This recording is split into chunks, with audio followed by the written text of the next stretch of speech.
जय Hind to all student. It's your ME chapter number 11, Thomas Alva Edison. Student, Thomas Alva Edison जो थे वो बहुत ही अलग प्रकार के बच्चे थे. अपने बचपन में क्लासरूम में वे सदैव वो अपने ही विचारों में खोए रहते थे हमेशा. और जब भी वह कभी कोई अलग चीज़ देखते थे तो उनका दिमाग क्रियाशील हो जाता था, उनका माइंड एक्ट करने लगता था कि क्यों डिफरेंस है, इसमें क्या चीज़ अलग है. और कभी कभी तो वो खाना खाना भी भूल जाते थे इस सोच में.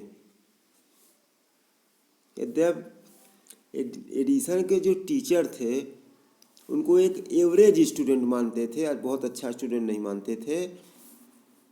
लेकिन उनकी जो माता जी थी वह उनकी बुद्धिमत्ता पे, उनकी इंटेलिजेंट पे बहुत अधिक भरोसा करती थी. उनको मानती थी वो बहुत अच्छे बच्चे हैं और वो सदैव एडिसन को अप्रिसिएट करती थी हर एक छोटे से छोटे एक्सपेरिमेंट पर भी.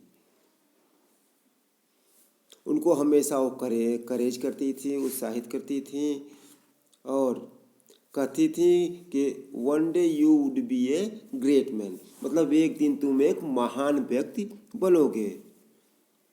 और जब एडिसन को उनकी माता द्वारा एप्रिसिएशन मिलता था तो एडिसन को न्यू एनर्जी आती, नई शक्ति के साथ वो अपने प्रयास में बिना थके हुए लगातार लग जाते थे इन्वेंट कोई चीज़ करने के लिए या किसी कार्य को करने के लिए.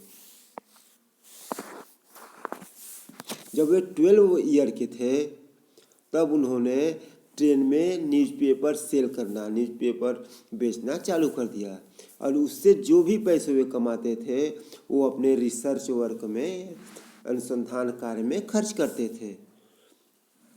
कुछ समय बाद उनको एक फैक्ट्री में जॉब मिल गई. वहाँ पे बहुत सी मशीनें थी फैक्ट्री में. एक बार जो मशीन की एक फैक्ट्री में एक मशीन थी उसने कार्य करना बंद कर दिया और प्रत्येक लोगों ने, बहुत सारे लोगों ने प्रयास किया कि उसको ठीक कर दें, लेकिन सभी लोग असफल रहे. एडिसन ने परमिशन लिया अपने मालिक से और उस मशीन का रिपेयर करना, उस मशीन को चालू कर दिया. यद्यपि कुछ घंटे लिया इस कार्य ने, लेकिन उन्होंने उस मशीन को अच्छे से रिपेयर कर दिया और स्टार्ट कर दिया. जो फैक्ट्री का ऑनर था वो बहुत खुश हुआ और उनको यह कार्य दिया कि आप पूरे फैक्ट्री के कार्य का सुपरवाइज करिए, आप देख रेख करिए, मशीनों का रिपेयर करिए. और मामूली से वर्कर के बाद अब ये सुपरवाइजर बन गए.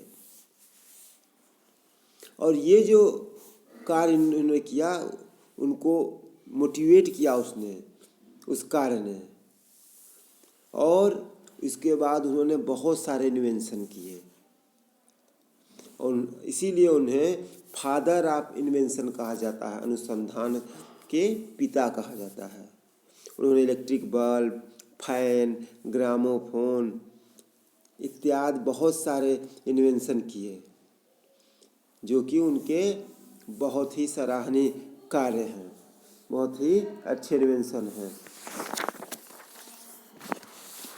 थॉमस यद्यपि फेलियर का सामना उन्होंने किया, असफल हुए, लेकिन उन्होंने अपने कार्य को कभी नहीं रोका. उनको असफलता ने कभी डिस्करेज नहीं किया, वो हतोत्साहित नहीं हुए, बल्कि नई ऊर्जा के साथ नए कार्य में लग जाते थे. और उनकी माता जी जो उनको एप्रिसिएशन देती थी, जो उनके कार्य का सराहना करती थी, वह भी उनको मोटिवेट करता था. अब पूरी लाइफ भर उनको यह प्रेरणा देता रहा, मोटिवेशन देता रहा. Now student, this chapter is and. जय हिंद।